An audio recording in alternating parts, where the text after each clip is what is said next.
Ito, pag-usapan natin yung mismong hearing na ganap, di ba? O, pag-usapan natin, ha? Okay. Ito. Ang dami kasing punto dito, ang dami ni-reveal ni Senator Amy dito, ha? Talagang good, hindi, ito, walang biro, good job siya. Good job siya dito. Kasi talagang ni-research niya. At nung siya nagpipresenta, may ebidensya, hindi katulad ni Claire Castro. Parang may tililing eh. Gumaganong-ganon eh, di ba? Gano'n. Mamaya, pag-usapan din natin yung ewan ko kung kambal ba ni Trillanes yan. Pakinggan natin tong hearing, ha? Mag-umpisa tayo kung hahayaan ninyo ng chronological. Yan. Nais ko lang ipakita na sa kaguluhan nung nakaraang taon, sa Mayo pa lamang nagkaroon na ng briefer tungkol sa aresto ni Presidente Duterte. Mantakin mo, Mayo pa lang last year. Ang daming statement ni Marcos dun.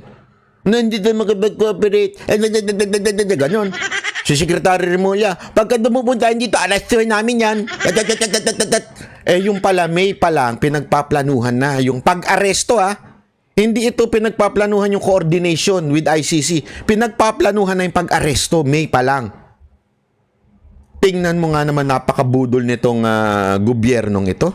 Di tama yung sinasabi na walang kinalaman ng Pilipinas dito. Ilang beses tinatanggi ng ating mga opisyal, sana narito sila para ipaliwanag.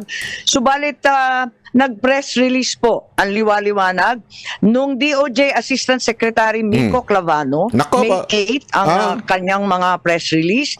At sa kalagitnaan ng kaguluhan tungkol sa PI, yung ating People's Initiative, sa kaguluhan ng Davao at Maisog rallies, ay biglang nagkaroon ng bagong briefer na ginagawa ng DOJ.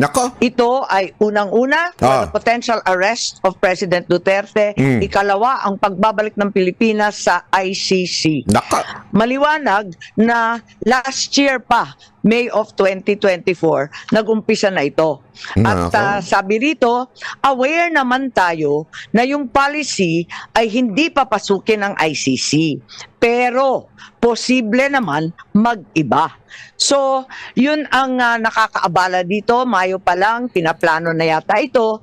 At kahit sinasabi ng ating kagalang-galang Secretary of Justice, sana narito siya, sabi niya, labas-masok ang dayuhan sa Pilipinas. Libo-libo sila. Daan-libo pa ang pumapasok na waring di natin nalalaman. Ngunit, kilala ng ating Bureau of Immigration ang ilang ICC, mga tauhan na klaro na pumasok dito. Unang-una, maliwanag, si Maya Destura Bracken. Dumating nung October 4, 2024. Siya ay galing US at interpreter siya nung ICC. Maliwanag po yan. At maliwanag din na dumating siya sa Pilipinas. Ikalawa, andito din yung protection expert para ipagtanggol ang mga testigo. Ang pangalan, William Rosato, dumating sa Pilipinas October 15, 2024. Mahabang pagpaplano to. Nakita din natin na may dumating din na isa pang protection expert at iba pang mga dumating na si Amir John Kasam. Dumating October 20. At yung investigador, dumating din sa October 24. Siya yung huli.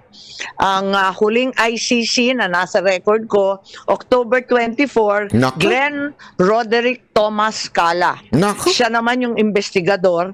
At hindi ko alam kung kompleto na ito dahil meron pang binabanggit na Robin Croft na abogado naman nila at may binabanggit din sa kanilang mga usapin na bagong team ng tatlo parating daw ng 19 October. Hindi ko na nakuha yung pangalan pero maliwanag na merong mga dumating na ICC at nagpakilala bilang tauhan talaga ng ICC na may kanya-kanyang espesyalidad. May protection expert, may investigador, may interpreter, may abogado. Klaro po yun at itinira, hindi natin sigurado ang binabanggit at sinulat nila sa kanilang immigration papers, Midas Hotel, Raffles Hotel, Nako. Diamond Hotel. Nako. Humingi rin sila ng protection detail and transport sa Pilipinas. Grabe. Diyan pa lang approval ng protection unit. May PSPG pa. Ay, putang ina nyo talaga. Sorry pero mainit dugo ko dito. Yung mga meron tunay na threat, lehitimong may mga dokumentong threat, porket kaalyado ni Pangulong Duterte ay tinanggalan ninyo, tapos etong ICC binigyan ninyo, tapos sasabihin nyo wag mamulitika, hidot kayo, mga tangina ninyo. Yan lang ang sasabihin ko sa inyo. Pasensya na sa mura ko, mga kababayan. Makakatikim ngayon itong mga animal na to. Bakit ganyan, Marbil? Pakisagot nga ako. Kasi ikaw ang final approval ng PSPG. Alam mo yan. Ang dami mong tinanggalan. Ang dami mong tinanggalan. Lalong-lalo na yung mga Duterte na pro-Duterte. Tinanggalan mo. Kahit nga, di ba, napabalita. Kahit yung kay Baste, kahit yung kila Bato, kahit yung kila Bongo, lahat tinanggalan mo Tapos ang ICC bibigyan mo? Ganong kakawalang niya? Tapos sasabihin ninyo, walang koordinasyon sa inyo? Diyan pa lang yung protection na yan Talagang binantayan nyo pa sa hotel. Ano to, mga bata? Walang ano yan Wala pong threat yan sa buhay nila. Wala ang mga threat assessment sa mga yan. Pero yung mga may threat assessment, mga lehitimong may death threat, tinanggalan ninyo. Ganyan kayo kagunggong. So maliwanag na ang Pilipinas ay tumulong at talagang nagpakita ng partisipasyon. Matagal na ito, Mayo pa, tapos October pa, kaya nagtataka po tayo kung bakit tinatanggi ng ating mga opisyal na may ganito. I also received information na yung ICC personnel pala may agenda, Nako. may mga impormasyon Na? galing sa administrasyon na hinihingi. Ang mga hinihingi nila sa agenda nila, unang-una bank account records June 2016 to 2019 ng isang Peter Parungo. Meron din silang mga hinihingi ng mga blotter, mga system. Bank account? Mamaya tingnan ninyo magtataka kayo. Paano nila nahingi yung bank account? Napakahirap niyan. Meron tayong bank secrecy law. Diba? Hindi pwedeng basta-basta kunin yan. Evidence, radio transmissions sa Police Station 6 sa Batasan Hills, QC. Alalahanin natin na meron tayong bank privacy. Kaya nakakapagtaka bakit yung bank account records na kami mismo dito sa Senado hindi makuha-kuha naibigay sa ICC. Pati na rin yung mga tactical operations ng pulis. Pati na rin yung records ng East Avenue Medical Center sa lahat ng dead on arrival between July Bawal 2016 to 31, 2017. Ayun na, napakasinungaling talaga nitong Bongbong Marcos na to. Napakasinungaling mo talaga, Bongbong Marcos. Dapat sa'yo, hindi ko lang masabi, masama Gago! Dapat sa'yo,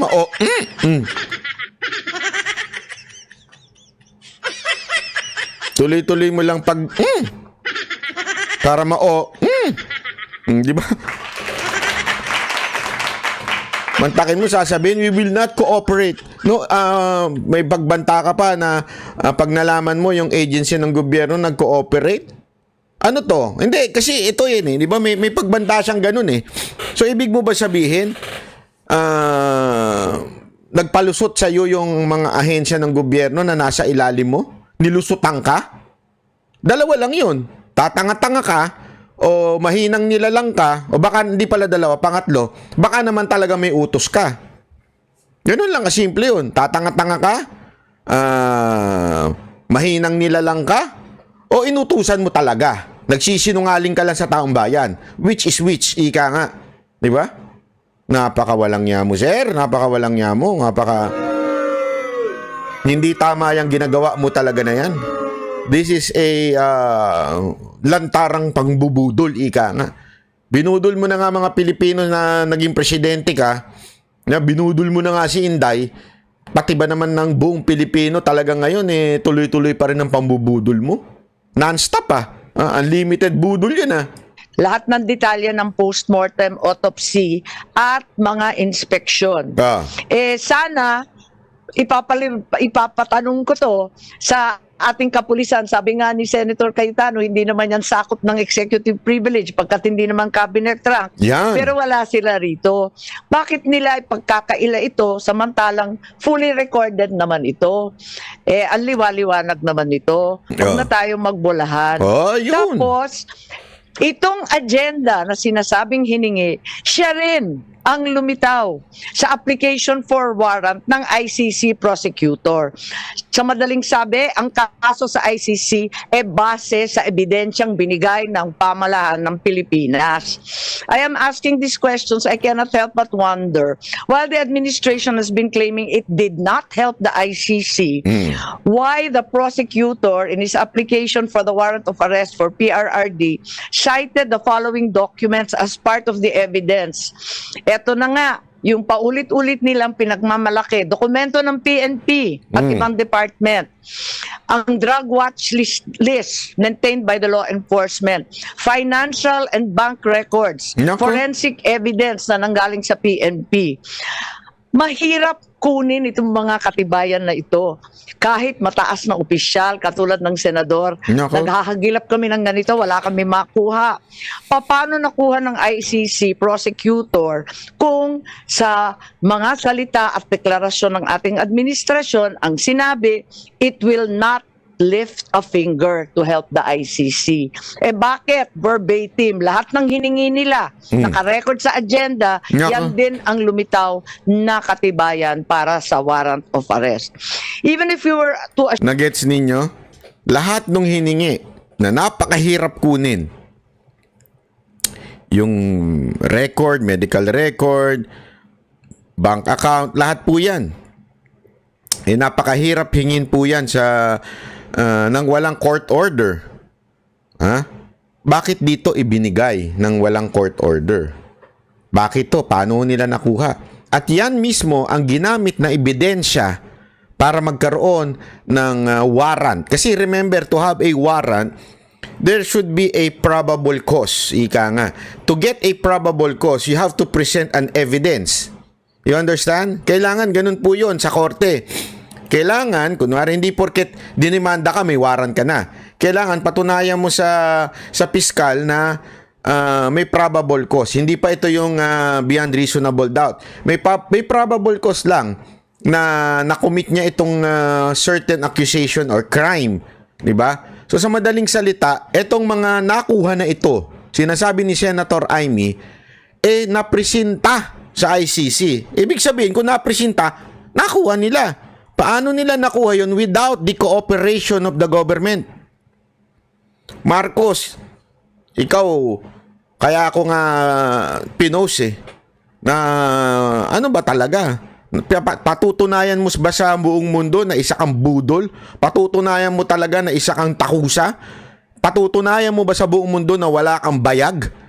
At ayaw mo pang aminin na ikaw ang may dahilan kung bakit nagkaroon ng warrant si Pangulong Duterte. Ikaw ang dahilan, ikaw may gusto. Unless, again, it's for you to answer. Unless wala kang alam, tatanga-tanga ka, at si Romualdez ang lahat na may pakuno nito.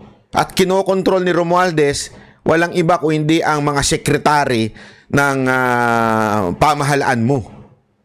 Ano ang totoo dyan, Mr. Marcos? That there were members of the PNP who helped the ICC prosecutor in an unofficial capacity. Why were these not detected by our intelligence officers. Yun. I find it very hard to believe. Malaki po ang budget sa intelligence. Tignan po natin. Ang NSC, sana nandito si Secretary Anyo. Wala din. Limpak-limpak na salapi ang ginagastos ng Pilipinas Nako. sa OP, NSC, DND, Nako. AFP, Ah. ang Ang Philippine daming confidential funds yan, intelligence funds. Hindi nga tinatanong ng kamera yan eh. 'Di ba? Yung kamera ko ano, isa lang ang tinanong na confidential funds, yung inconfidential. Dito pala malalaman mo ng pinupolitika eh. 'Di ba?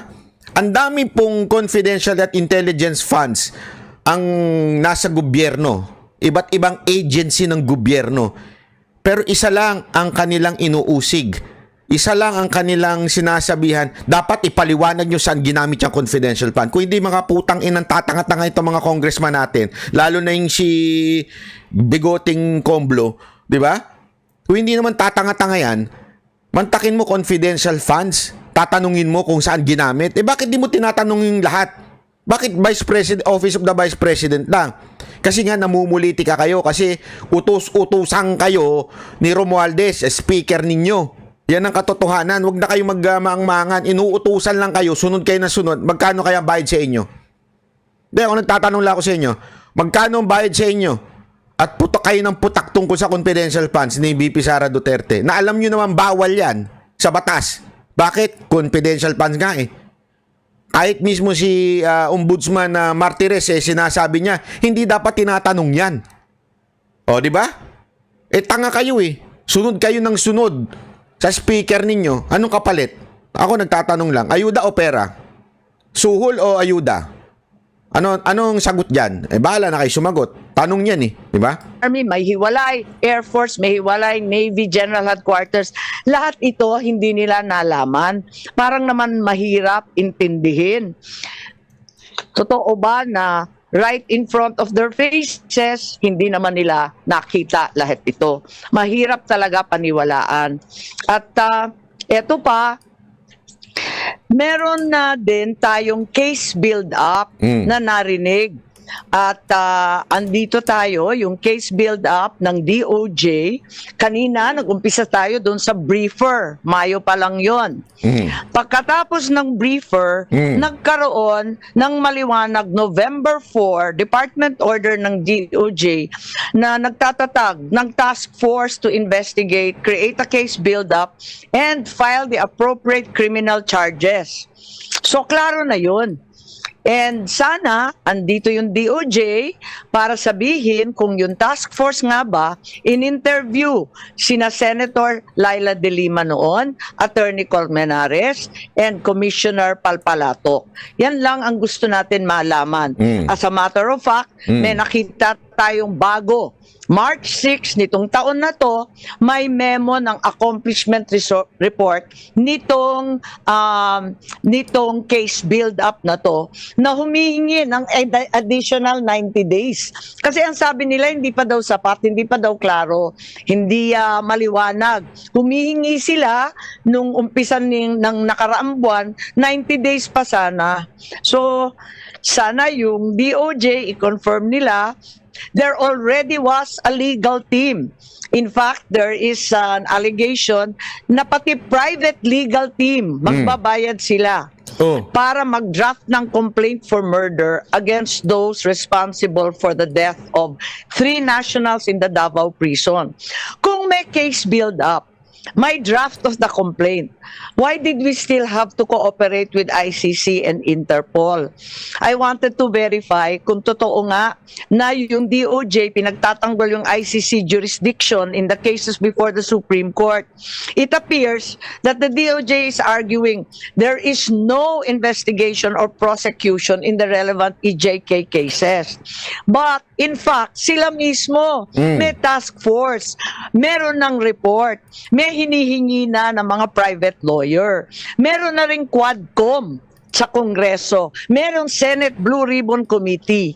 Ano ba naman ito? mismo si Solicitor General talagang umatras na sa pagtatanggol ng posisyon na yan kasi ang sabi nga niya talaga namang meron ng case build-up mismo sa ilalim natin sa building na ito sa DOJ. Nako. Kaya hindi po katanggap-tanggap. At any point, kung ang ating mga kasamahan may idadagdag, pakisabi na lang po. Pero eto pa, narinig natin na mayroong Oplan pursuit. Pakita na lang na inaamin at pinagmamalaki ni General Torre. Yan. Sabi niya, Ito ang dapat talagang unahin sa lahat na ikulong, i-contempt. Etong si General Torre. At ang ganda nga sabi ni Senator Cayetano mamaya, sasabihin niya, ano niya, na 'di ba pagka nanguhuli lagi si Torre, dapat utusan natin si Torre na hulihin si Torre, 'di ba? Yan po ang dapat. mamaya, tuloy natin. di ito spur of the moment. Huwag Oo. kayong maniwalang spur of the moment. Yan. Dahil matagal ko nang pinaplano ang Operation Pursuit. Ang nagsabi niyan si Torre, yan ang ipapahamak talaga ng mga unang-una yung mga hambog. Hambog kasi yan si Torre. 'Di ba? Bakit to, Kanyo? Kasi nga si Torre po full of himself. Sa totoo lang. Yung mama na yan, may konting may balita nga ako, hindi ko na lang sasabihin, pero yung may mga close in yan, talagang nagkikwento sila, full of himself. Yung laging siya yung bida, meron tayong mga mga katrabahong ganyan yung laging bida. Laging siya na lang. Hindi, ako magaling. Ako. Lahat to, akin to. Eto, dahil sa epal-epal nga, akala niya kasi nakikita niya siguro sa social media niya, tingnan mo, pinupuri ako ng mga gago, oo, di ba? Hindi niya alam yung mga nagpupuri sa kanya, mga troll yun ni Marcos. Oh, di ba? So, pinupuri siya. So, pumasok sa utak niya nga to. Tignan mo na, ang galing ng ginawa ko sa pagkadala ko dito kay Duterte sa dahig. Naku, papa-interview ko. So, nung in-interview siya, ayan, pinagyabang niya. Hindi ito spur of the moment. Pinaghandaan ko to. Ako dito, architect dito. Ako nag-ayos lahat. Akin to. Ako dito, bida-bida dito. Oh, ayan, napahamak tuloy siya dahil sa pagiging mayabang hambugero nitong maman to. Napahamak siya sa feeling niya. Siya talaga ang magaling. Ayan, napahamak na nabuking na pinagplanuhan na pala to noon pa. So, lumalabas, sinungaling si Marcos. Di ba? Dahil nga sa pagiging hambugero nitong maman to, yun ang problema pag hambug Yung bibig na yan, dapat yan, tinatapalan ng tape. Okay, hindi. Pero okay na rin yan. At least nabuking namin. Ayan. Sige. Pwede natin ipakita. Ayan. Laksan lang po yung volume. Laksan lang natin yung volume, please. Lakse!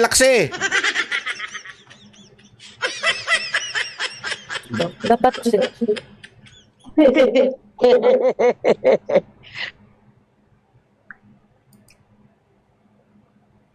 Hello, check. Hoy, sige. walang audio. Hindi nag-stop. Ano ba yan? Attorney Dana, yung ating technical please, napakahina naman ng volume natin. Palta na yung technical nyo.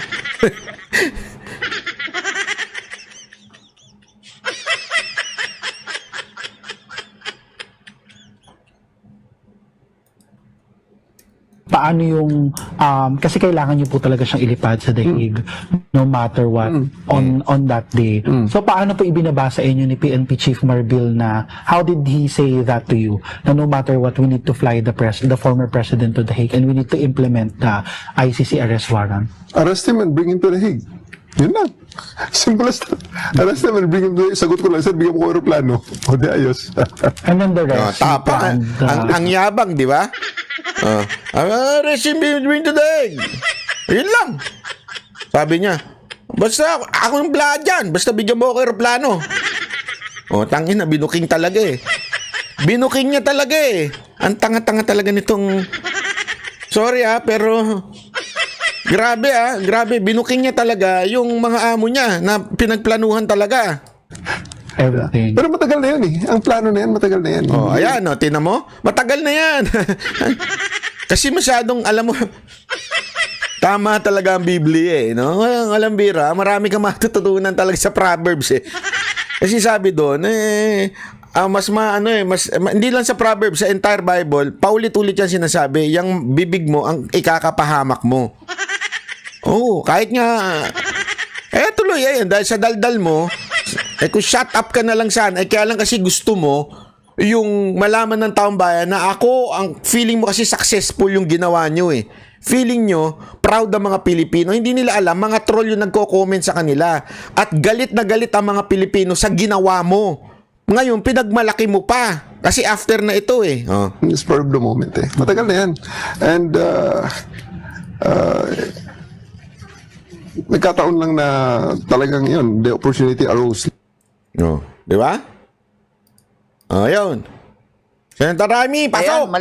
maliwanag, may Operation Pursuit, sabi nga ni General Torre, matagal na yan. Hindi yan spur of the moment. Inutos ni General Marbil, ang Chief PNP, and the operation was planned as early as January 2025.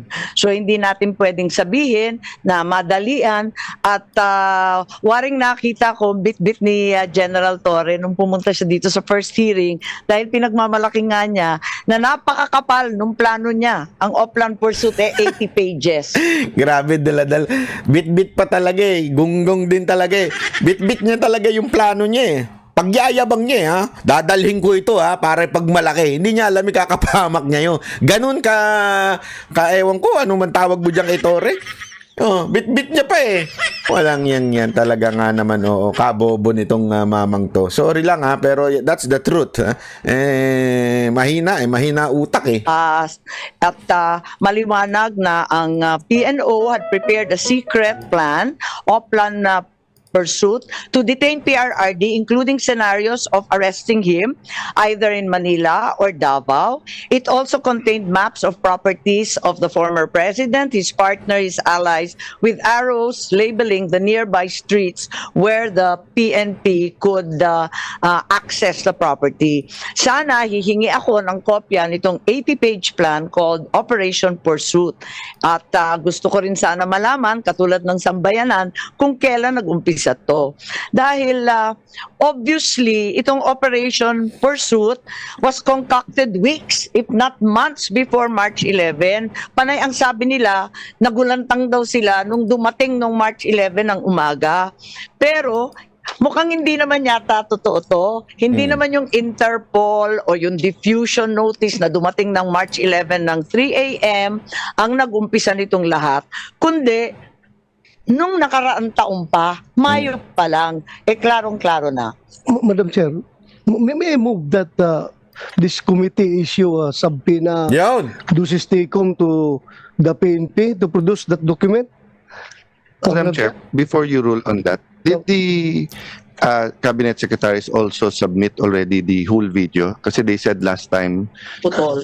na they will submit their version of the whole video. Kasi I agree with Senator Bato that any piece of evidence that is not confidential or does not violate national security should be handed over so that we can be fair to them, diba? We don't want to come out with reports then sasabihin nila ay hindi yan yung nasa buong video, ay hindi yan yung nasa plano, diba? So maybe we can request them and then if they don't give it then we subpoena it.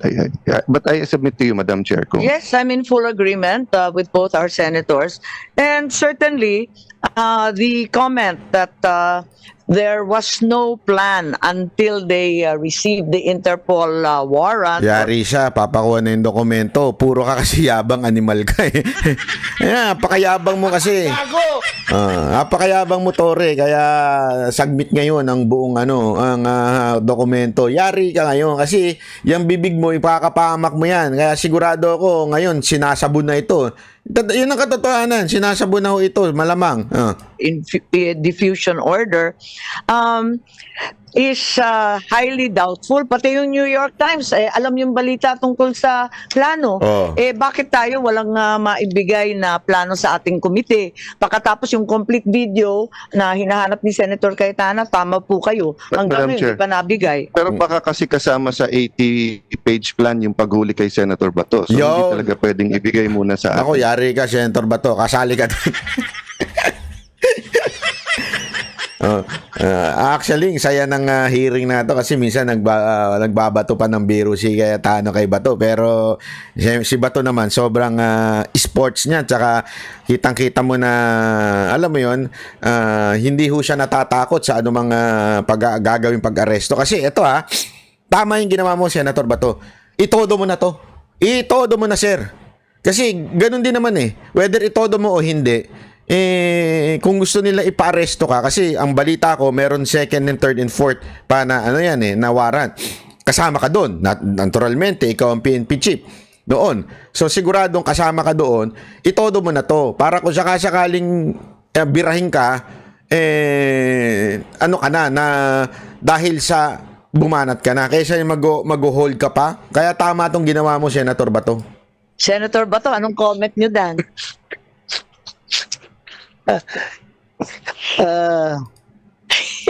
I'm waiting. Magkapit bahay tayo O sige. Ang liwaliwanag na meron talagang extensive and exhaustive plan, 80 pages.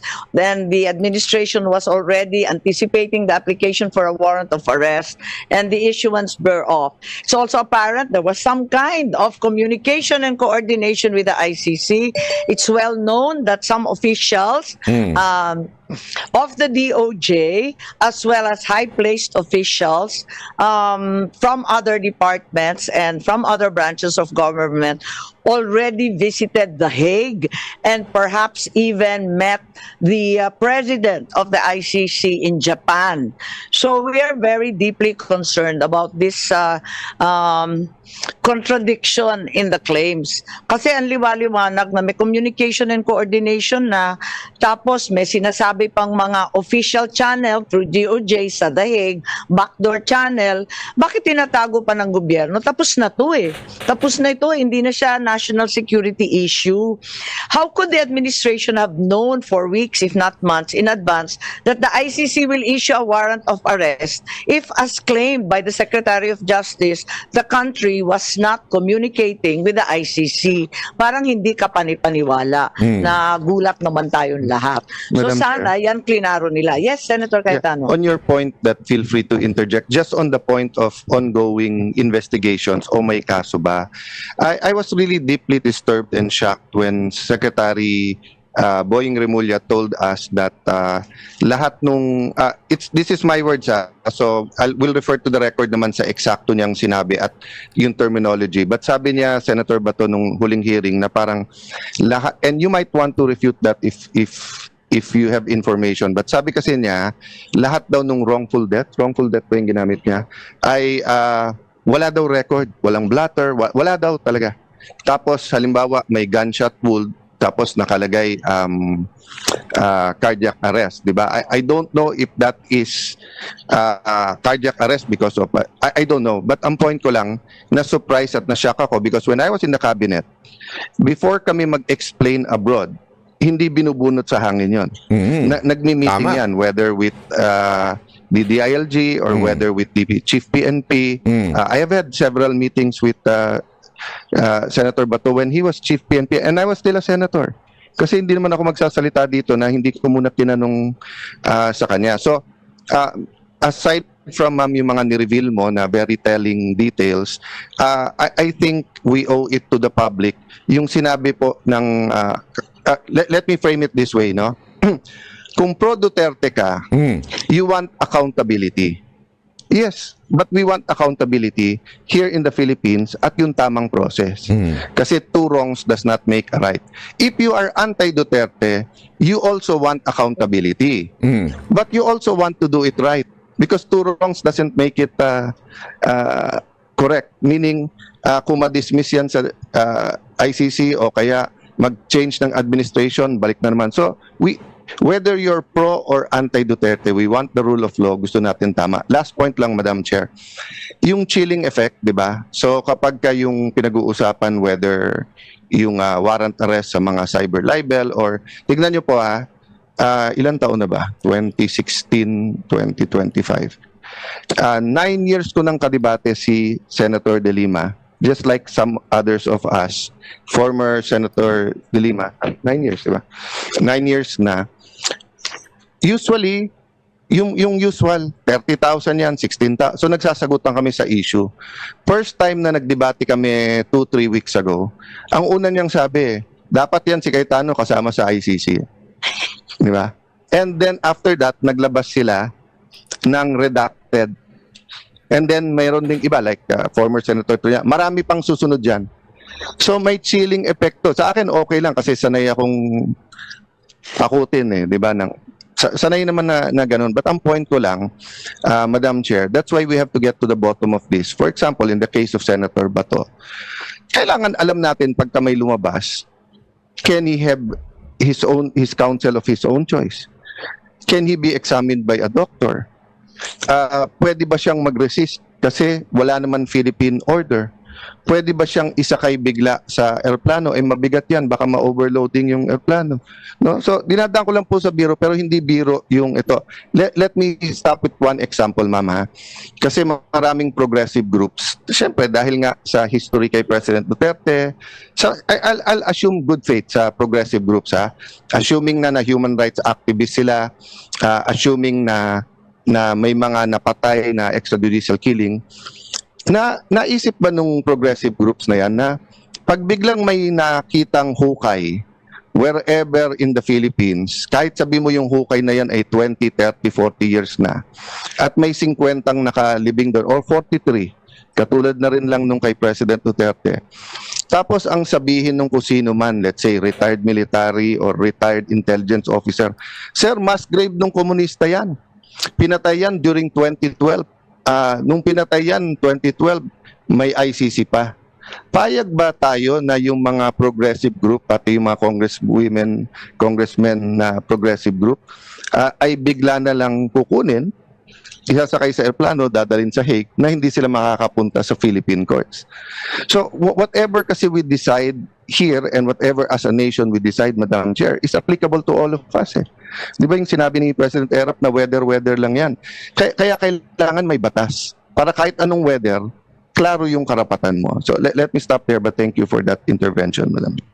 Maraming salamat. Ganda ng punto na yun, mga kababayan. Napakaganda ng punto ni Senator Cayetano.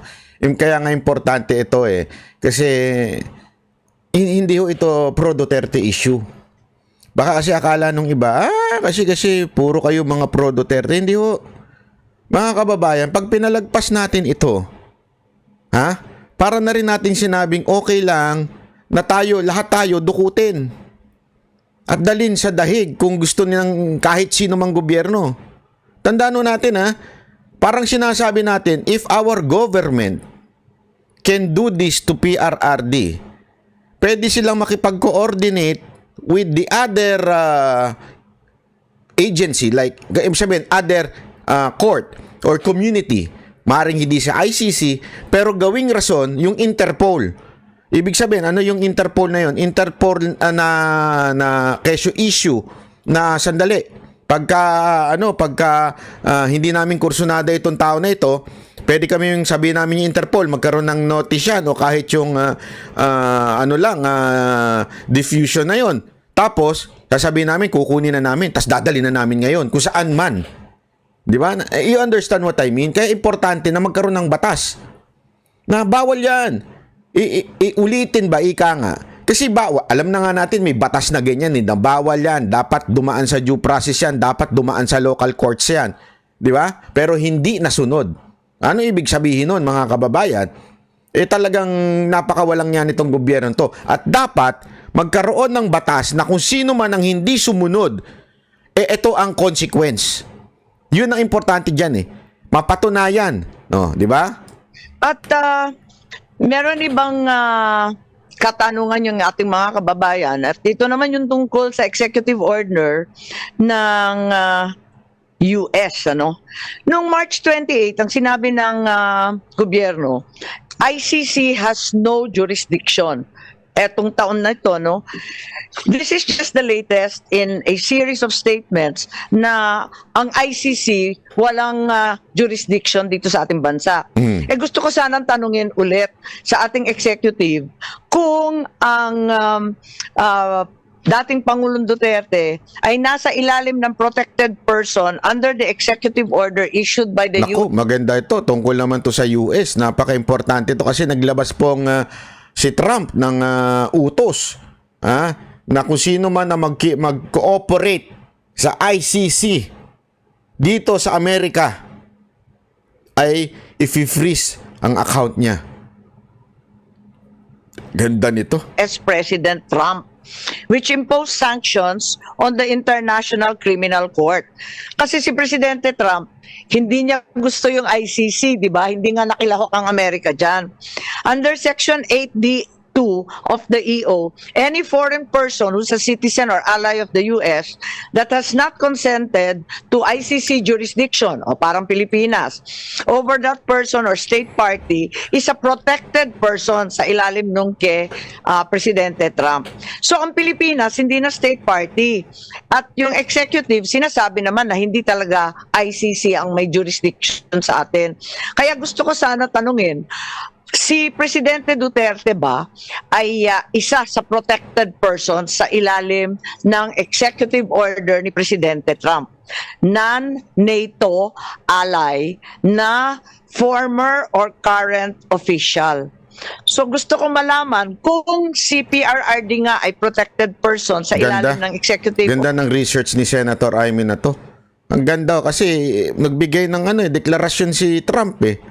Ngayon, kasama ho tayo dyan, di ba? Oh, ay nako. order. Sino ang mako-cover sa asset freeze under Section 1? Nako, asset freeze yan. Lahat ng pagmamayari mo, kung sino man na makipag-cooperate sa ICC, pagmamayari mo sa Amerika ay asset freeze. Ang tanong, si Marcos ba may pera pa sa US? At siya nakipag-cooperate sa ICC. Mr. President Trump, would you be strong enough to freeze the account of President Marcos because he cooperated with ICC? Mr. President Trump, what is your answer? I'm calling out to you. I'm just a simple social media vlogger and news anchor, but my simple question is, according to your executive law or executive order, that anyone who's an ally cooperated with ICC has a sanction of freeze asset. Clearly, President Marcos, the present president of our country, cooperated with ICC and used the warrant of ICC to bring the former President Rodrigo Roa Duterte to the Hague. It only means Marcos cooperated with ICC. Will you be true to your executive order and freeze his account? Nako. executive order ni Presidente Trump. Pwede bang parusahan ang mga sumapi sa pag-aresto katulad ni General Torre? Anong mangyayari kina Garma at kina Leonardo? Kasi ang pagkaalam natin, yung iba sa kanila at yung pamilya nila ay nasa Amerika na. Ayan ha. Tingnan nyo to ha. Nalinaw to. Nasa Amerika na daw. O yung pamilya na ito. O ito mga to, di ba? Tapos pati si Torre daw. Pero hindi niya binanggit dito si Marcos. Ha? Hindi niya binanggit. sakop ba sila nung executive order ni Presidente Trump? So yan ang mga katanungan natin kasi lumalawak na lumalawak itong pagsisiyasat natin. Umabot na sa US kung saan alam natin nagtatago sila. Kaya Nagtatago daw sila. Yung sila Garma. Pero, hindi, ito, tanong lang naman to. Hindi kaya yung sila ay kasama na si Marcos doon at si First Lady? Hindi natin alam. Hindi natin alam. Basta sila. Then, tinutukoy niya si Garma. Kayo naman, no? Masyado naman madumi yung malaro ang isip ninyo. Hindi kasi hanggang ngayon wala pa daw live si Lisa Marcos. Hindi natin alam kung nagtatago nga naman yun doon. Hindi natin alam. Hindi ko alam yan. nag-aalala ako ano ba nangyari rito. So, paano yun? Gusto ko sana ipaliwanag ng ating justice pero wala sila. Kaya justice lang po tayo. Pero importante po to. Ngayon, yung administrative arrest, may DOJ local opinion, legal opinion raw, na lumabas noong November 21, 2024. Nakita po namin ito nasa website ngayon, nag-disappear na. Hindi na siya nandun. At ang liwanag doon sa legal opinion na mismo yung DOJ USEC na sumulat nito, ang balita ko si USEC Chan, the DOJ does not consider an Interpol red notice an arrest warrant. Ang liwanag naman doon. At sinabi rin na the Philippines cannot deport your own citizen. Yun. Ang liwanag ng pagkasabi. Grabe mga dokumento ito, galing mismo sa gobyerno. Ang liwanag. Ito, kaya nga alam mo, galing na, ako, napabilib ako ni Senator Amy dito. Again, I'm not endorsing her to be, endorsing her as a senator, ha? Pero napabilib niya ako dito kasi talagang kumpleto. Pag nagpresenta siya, malinaw, kumpleto yung mga papel. Ito, sinasabi dito, napakalina. Although, doon sa kanina, medyo umiwas na naman siya sa kapatid niya. Na dapat sinabi niya, since si Marcos ang talagang punot dulo nito, dapat i-freeze ng asset ng mga Marcos sa Amerika. Kaya lang, baka damay din siya. Di ba? Hindi natin alam. So, eto naman, malinaw na malinaw po na sinasabi ho dito na ayan, yung asset na yan ng itong dokumento na yan ay isang evidence na hindi pwedeng isyuhan ng hindi ang red notice ay warrant. Di ba? Hindi ho yun. The ICC, again, no jurisdiction. Then the ICC warrant could not have been the basis for the arrest. Kung yung red notice o diffusion is not a warrant of arrest, ang tanong ko, ano ang legal basis ng aresto? Ngayon, ang sabi ng gobyerno, yung turnover to the ICC was a surrender. Surrender na po to under Article 17. Ayan. So, nagbago na. Hindi na daw arrest yun. Surrender na daw yun. Kita mo katarantaduhan talaga ng lintik na gobyerno to. Hindi na daw arrest yung ginawa. Sumurrender na daw si Duterte. Ay, gago talaga, no? Ang problema, eto, pakinggan natin. Pakinggan natin. Of RA 9851 and the Rome Statute, walang pakialam sa Rome Statute kasi hindi na nga tayong member. I need to point out that before they can actually surrender PRRD, they have to arrest him to have him in custody. If there was no warrant issued by the court for PRRD's arrest, does that mean that it was an administrative arrest? Was the administrative arrest valid? Was the DOJ or whoever ordered the arrest empowered under 9851 to effect an administrative arrest? Nakakatuwa kasi kanina nabasa ko lang sa dyaryo, Ito, maganda ito. Tama-tama. Kasi yung paglabas nitong statement na to. Tama. Na yung spokesman ng ICC, Dr. Fadi El Abdallah, sinabi that the surrender of former Philippine President Rodrigo Duterte of the ICC to the ICC was a decision entirely made by the Philippine government. Ang linaw nun. Ito yun, Ayan yan, So, sinasabi ho, na entirely, nililinaw, the surrender of former President Rodrigo Duterte was a decision made by the Philippine government. Ito na nga yung sinasabi nating paulit-ulit. Di ba ho? napakawalang bayag naman ng gobyernong ito. Ayaw pang aminin na sila talaga ang may gusto na isurrender si Pangulong Duterte sa The Hague o sa ICC. Ang dami pang palusot. Sumusunod kami sa red notice. Sumusunod kami sa we are no longer part of the ICC. Claire Castro, wag kang fake news. Ang linaw-linaw ho dito. Mismong ICC nagsabi, hindi, wala kaming kinalaman dyan. Sinuko nyo sa amin ito. Ang linaw ho niyan eh. Spokesperson mismo ng ICC nagsabi, sinurrender ninyo si Duterte. Hindi dahil sa notice na lintik na notice na yan. Walang warrant. Isinurrender ninyo, mga gunggong. And if there is any question about whether it was lawful or not, it will have to be submitted to the judges.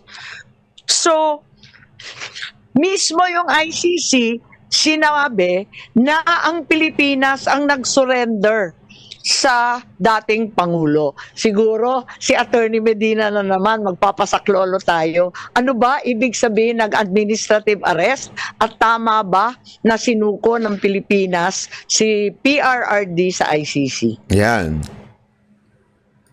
Malinaw ho yan, ha? O, so, hanggang dito na po muna tayo. Yung part 2 nito, bukas na natin na i-upload para medyo mag-sink in muna yung mga impormasyon na nakuha natin ngayong araw na ito. Ito ang pinaka-importante dyan eh. Merong executive order si Trump sa mga kakampi nito. Okay? Sa mga nasa kanilang bansa o sino man yung kakampi na kung sino man na mag-cooperate with ICC dapat i-freeze ang kanilang asset. Mr. Donald Trump, the President of the United States, will you freeze the account of Marcos and the other culprit of this kidnapping that happened in our country? I'm not even gonna present to you that Rodrigo Roa Duterte is your friend, but only according to your executive order that anyone who cooperates with ICC, their asset will be freezed in your country. So, Mr. Trump, it's up to you to prove that your words has an action. Mga kababayan sa United States of America, maaari nyo po bang itag si Mr. Trump? Kung ayaw nyo ito, kasi nagugulang kayo sa English, gumawa na lang kayo ng sarili nyong video. Tapos isend nyo kay using the explanation of Senator Amy. Diba?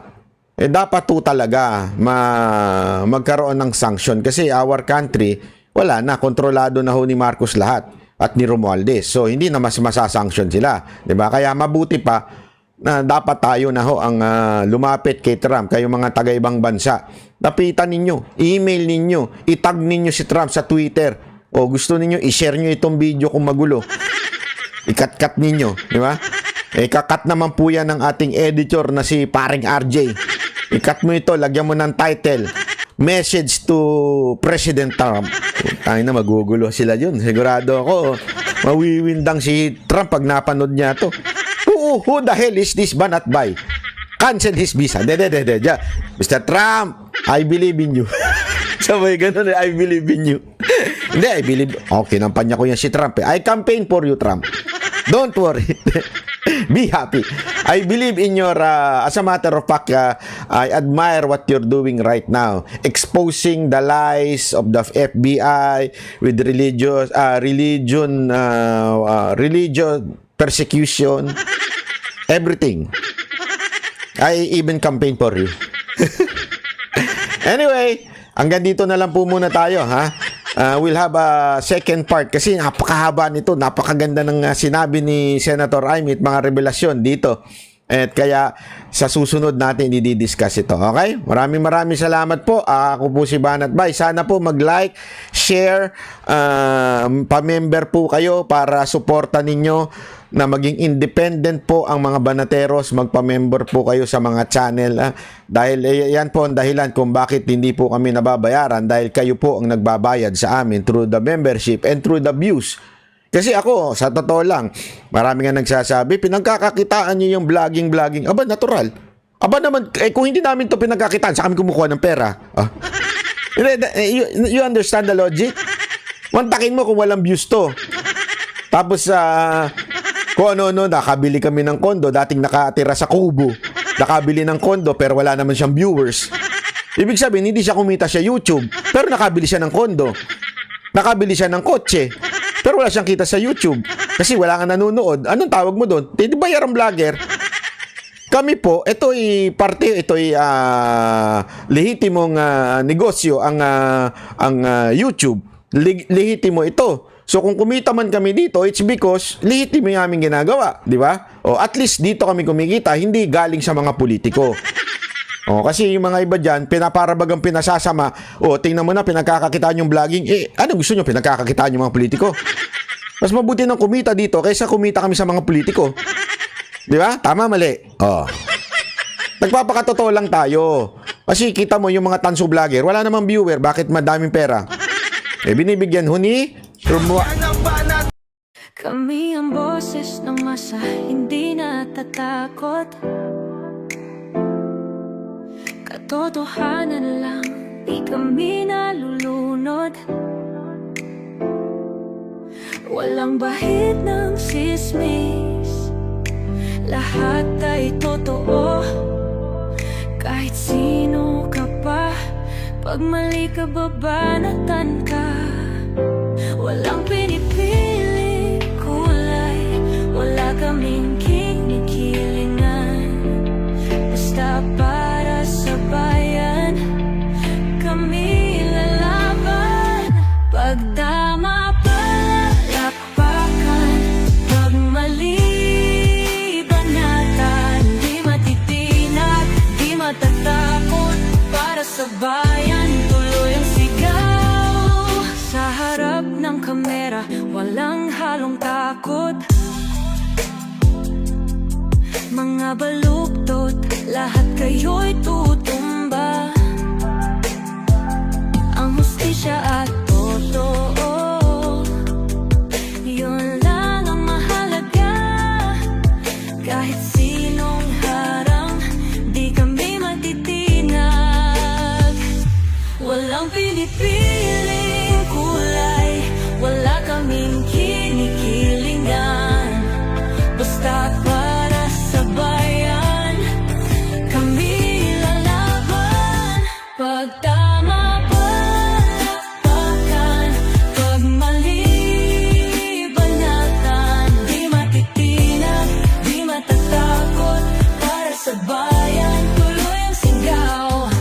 Kung nasa tama ka, ikaw ay aming kasama. Pero pag mali ka, handa ka na bang mabasag? Banateros kami, walang inuunan. Dahil bayan muna, bago ang sarili.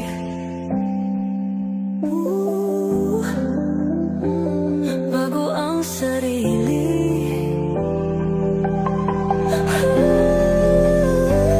Pag tama palakpakan, pag mali banatan. Banateros ang sigaw, katotohanan ang